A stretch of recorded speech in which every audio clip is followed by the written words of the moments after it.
coup de gueule aujourd'hui par rapport à ce qui s'est passé pour une de mes patientes que je vois depuis un certain nombre d'années, que je suis par rapport à des pathologies, une pathologie grave qu'elle a. Elle a subi des opérations, elle a un traitement qui est lourd, etc. Une personne qui met toutes les chances de son côté pour s'en sortir, pour faire en sorte que les traitements et la maladie, eh bien, puissent avoir un impact le plus faible possible sur ses journées, sur sa vie de tous les jours. Et qui, dernièrement, a été faire un cours d'auto-hypnose proposé par l'hôpital et une clinique d'Angers. Ce cours d'auto-hypnose est tenu par une hypnothérapeute de ma région et qui est bien connu parce qu'également un membre de sa famille est connu, pas pour ce type de métier mais pour un autre métier, qui est connu sur toute la France. Elle est connue pour son nom de famille.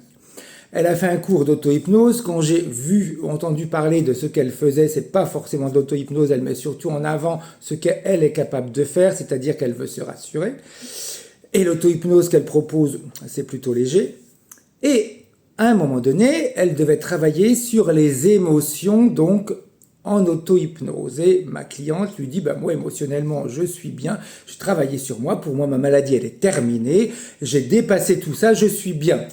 Qu'est-ce que fait cette thérapeute, cette hypnothérapeute, et c'est là mon coup de gueule, elle lui dit, mais vous n'avez pas des visites à faire dans quelque temps?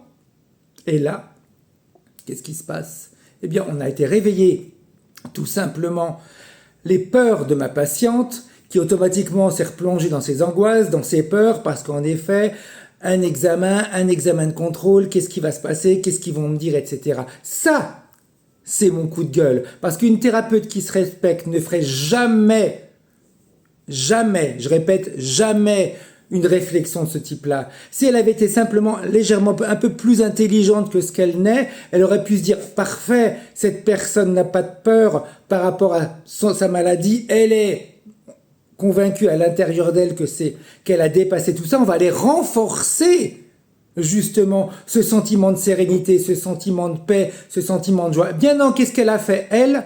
Parce qu'elle avait décidé que dans son cours d'auto-hypnose, il fallait travailler sur les émotions qui pouvaient créer des angoisses, des peurs, des doutes et des manques de confiance. Elle a créé de nouveau chez ma patiente, chez mon client, une peur. Elle a réactivé les peurs du passé. Ça, c'est inadmissible. Et sur Angers, il y en a plein qui font ça. Ça commence à bien faire. Le coup de gueule, c'est ça. Je suis fatigué de me rendre compte que les personnes qui veulent aider les autres n'ont aucune capacité d'en comprendre le besoin de l'autre. Elles veulent se valoriser, elles sont en train de se gargariser pour montrer qu'elles sont capables. Vous êtes des nullités. C'est tout. Rien de plus, rien de moins. Quand on a à cœur le bien-être de la personne, on prend soin d'elle et on fait attention à elle. Il aurait simplement fallu qu'elle lui dise, ok, parfait, on va aller travailler, on va aller renforcer ce sentiment de confiance, ce sentiment de joie, ce sentiment de paix intérieure que vous avez. À tous ces thérapeutes que je connais, parce que je suis sur le marché depuis un très très nombre d'années, je fais partie des premiers qui ont commencé, je vous dis, vous devriez avoir honte de ce que vous faites, honte de ce que vous transmettez aux personnes qui viennent vous voir, parce que au lieu de les aider, vous les démontez. Et ça, c'est inadmissible.